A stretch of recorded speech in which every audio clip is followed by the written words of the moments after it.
Did suspect Bryan Kohberger actually see surviving roommate Dylan? Did they actually make eye contact? Or did Dylan think that the suspect, Bryan Kohberger, saw her as well? And did the suspect actually buy a knife and a knife sheath off of Amazon months before the Idaho murders? Let's find out right now.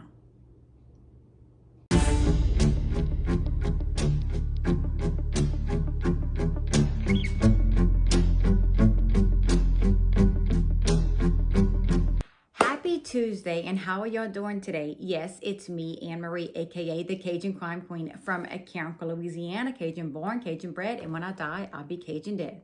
I hope after this video that y'all like, subscribe, comment, and don't forget to press on that notification bell so y'all never miss a video from yours truly, Anne Marie. I hope y'all have a beverage. I hope y'all have a snuggle partner or a snuggle fur partner, and y'all are ready to hear a true crime story with me, Anne Marie. And remember, yesterday was Elvis Presley's birthday, January 8th. So in honor of him, I'm a huge fan. I'm wearing my Elvis Presley sweatshirt.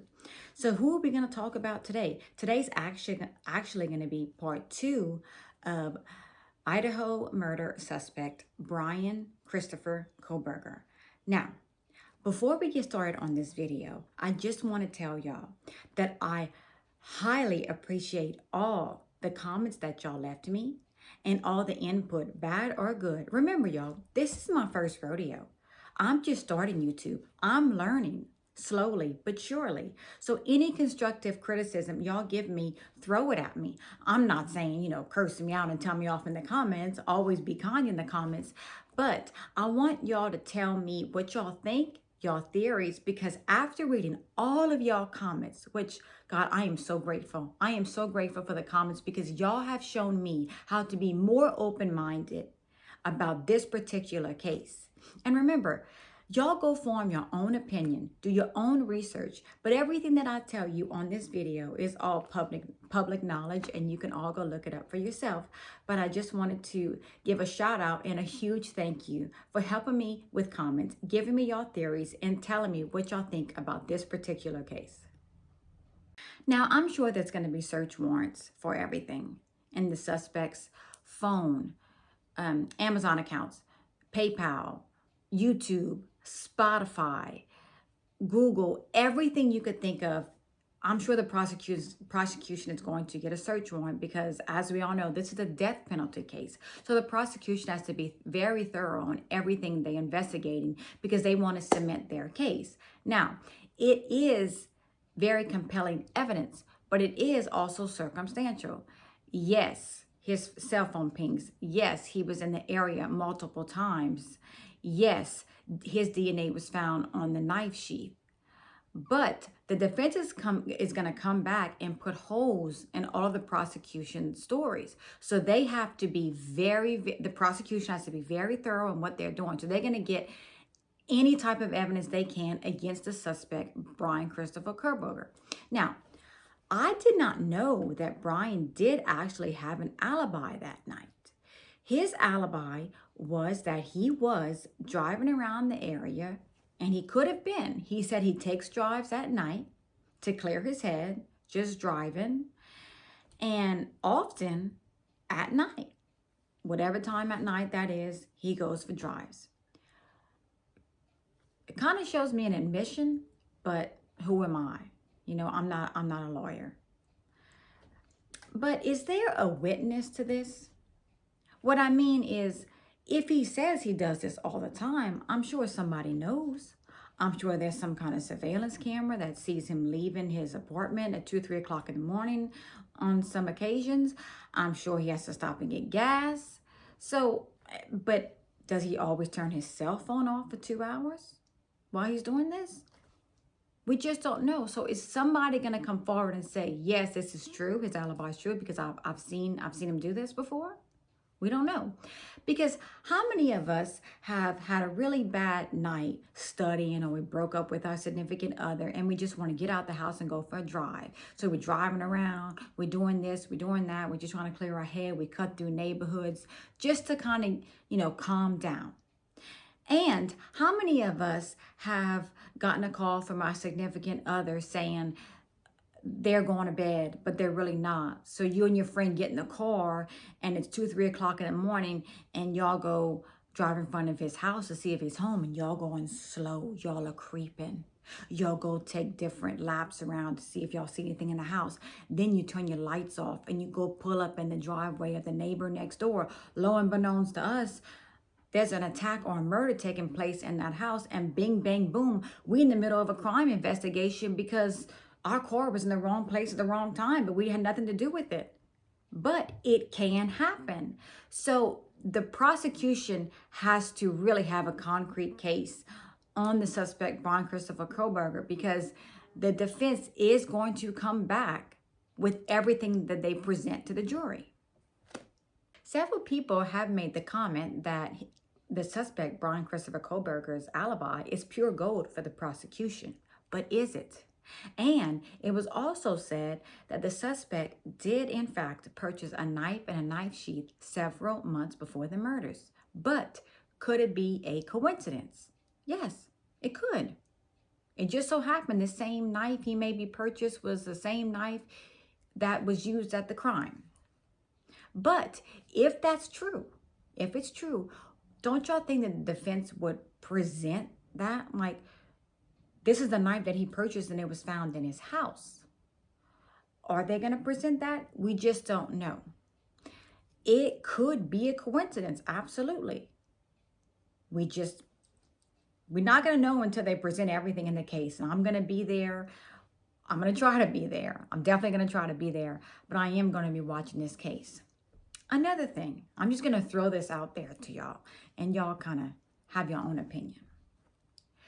Do we really think that the suspect who had a bachelor's in psychology, a master's in criminal justice, and was working on his PhD in criminology would leave this much of a trail, especially purchasing a knife and a knife sheath?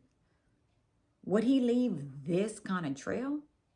Don't y'all think he would be smart enough to not leave any type of trail? I mean, we don't know, because he has a lot of knowledge in the criminal system. This is just my personal opinion. I don't know.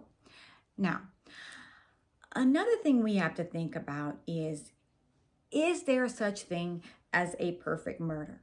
In my personal opinion, no. I think maybe back then, maybe back in the 60s, 70s, 80s, when there was no surveillance, when there was no ring cameras, when there were no cell phones, when there was no DNA, maybe back then. But now I think it's very, very hard to get away with a murder, and a murder this brutal. It's a brutal murder of 4 beautiful children. I mean, I'm calling them children because my kids are almost the same age as these kids, but they were adults. Beautiful. They had their whole life in front of them. And as we all know, a lot of crimes, the suspect just ends up confessing because that's just way too much evidence. There's just way too much evidence against someone. So someone actually has come forward, I'm sure before, and said, yes, I did it, because they knew they couldn't get away with it. There was like 10 people that saw him at the crime. Their car was there. Their car had blood in the car. The crime was so messy that they just couldn't get away with it. It was just concrete, case closed. But the suspect, Bryan Kohberger, is not admitting to this crime. He is not saying that he did this crime. He is not saying anything, so we just don't know why. And I don't think we'll ever find out why this happened. Could we? Yes. Do I think we will? No. Because if the suspect is not the killer, then who is? Who is the killer? Because it looks like the cops didn't have their eyes on anybody else, and they could, and we just don't know. They could be looking at someone else, and we just don't know. But do we actually think that a person was just randomly walking or driving down the street on 1122 King Road and said to themselves, man, I feel like committing a crime tonight. I'm just going to go in that particular house and hope somebody's home and just everyone in the house. Just bing, bang, boom. No. No. Do I think that? No. I think someone had some type of knowledge of that house and someone in that house. Could I be wrong? Absolutely. Because as we all know, there has been crimes that have committed by chance. Could a murder happen by chance? Yes, absolutely. And I'm going to bring him up again. I'm going to make an example. Serial killer Ted Bundy escaped from a Florida prison back in the 70s. He was walking down the street.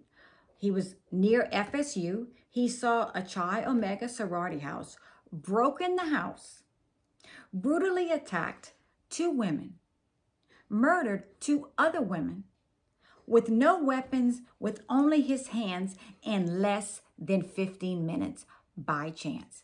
Could it happen? Yes, it could. It could just be a crazy person walking around and decided to see a house and commit a crime. We don't know. Could it happen? Yes. It is almost impossible to not leave any type of DNA with that many murders. And you know what got Ted? He bit one of the victims. That's how he was caught that night. So it could happen by chance. Do I think this happened by chance? No, I don't. I don't think this happened by chance. I think the suspect or whoever committed this crime had some type of knowledge of the house and of the victims or victim. Now, a lot of us do carry protection, such as mace, a taser, something on us. So yes, it could be possible that somebody was driving or walking around, decided to commit a crime, and they just happened to have some type of weapon that would hurt someone in their vehicle or in their pocket. It could happen.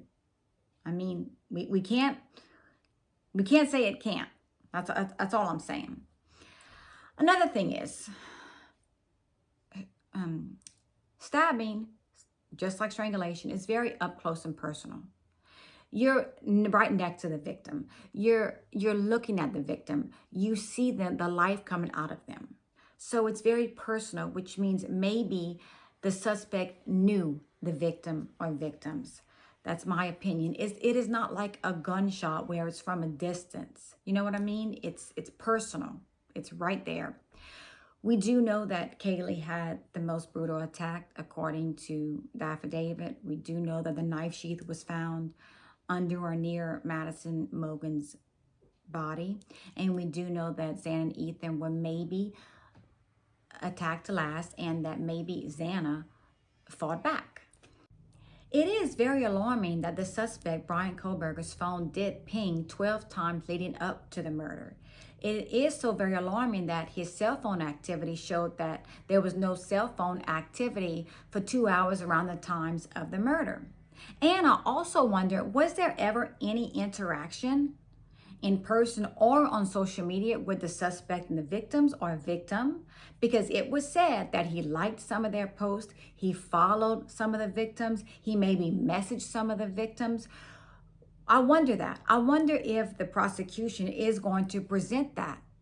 In my opinion, the suspect, he had to have known one of them. I don't think he just decided to stalk this house or stalk these victims. I think the suspect or whoever the killer is has some type of knowledge of these victims. That's just my personal opinion.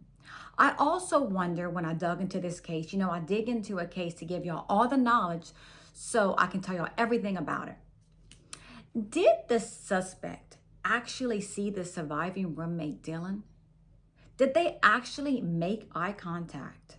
Because Dylan did see him. I do believe, in my personal opinion, that Dylan did see the suspect and she did freeze, but it was very dark.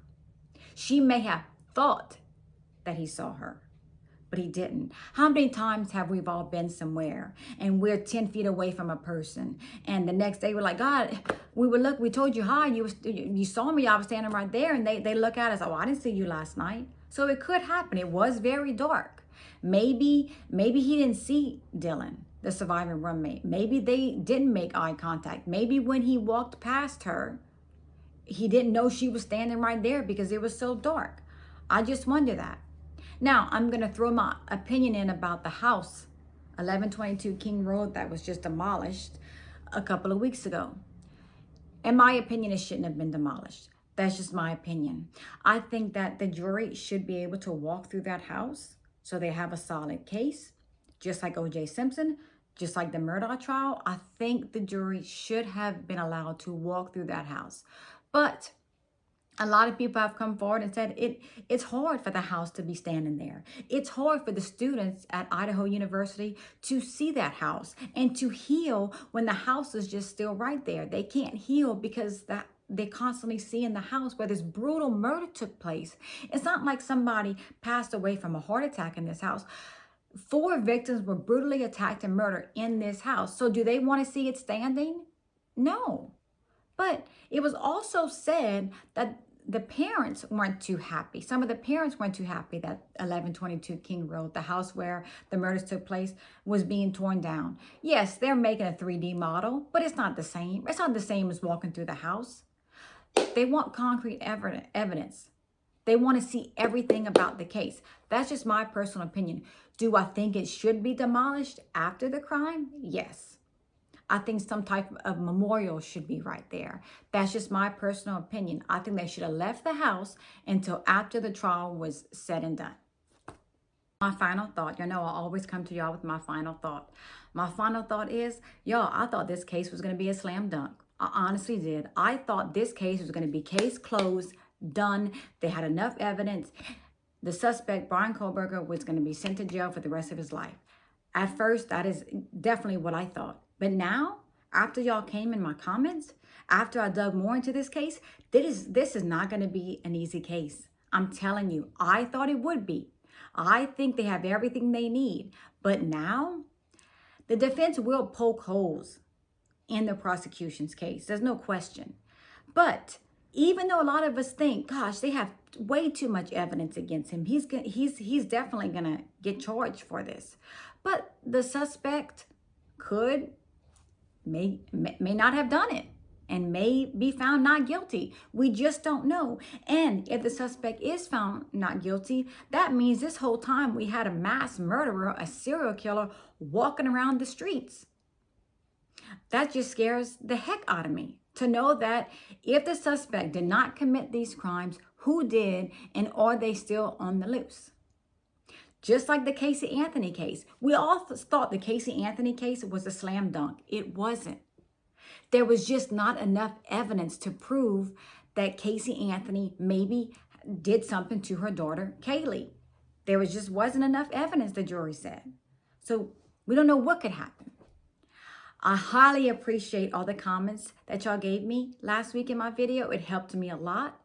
It showed me a lot. I love y'all theories. I love everything that y'all said. And I hope after this video that y'all like, subscribe, and comment. And don't forget to press that notification bell so y'all never miss a video from me, Anne Marie. Thank y'all again for y'all support, y'all love, for watching. And remember to stay safe out there. I love all of you very much. Bye.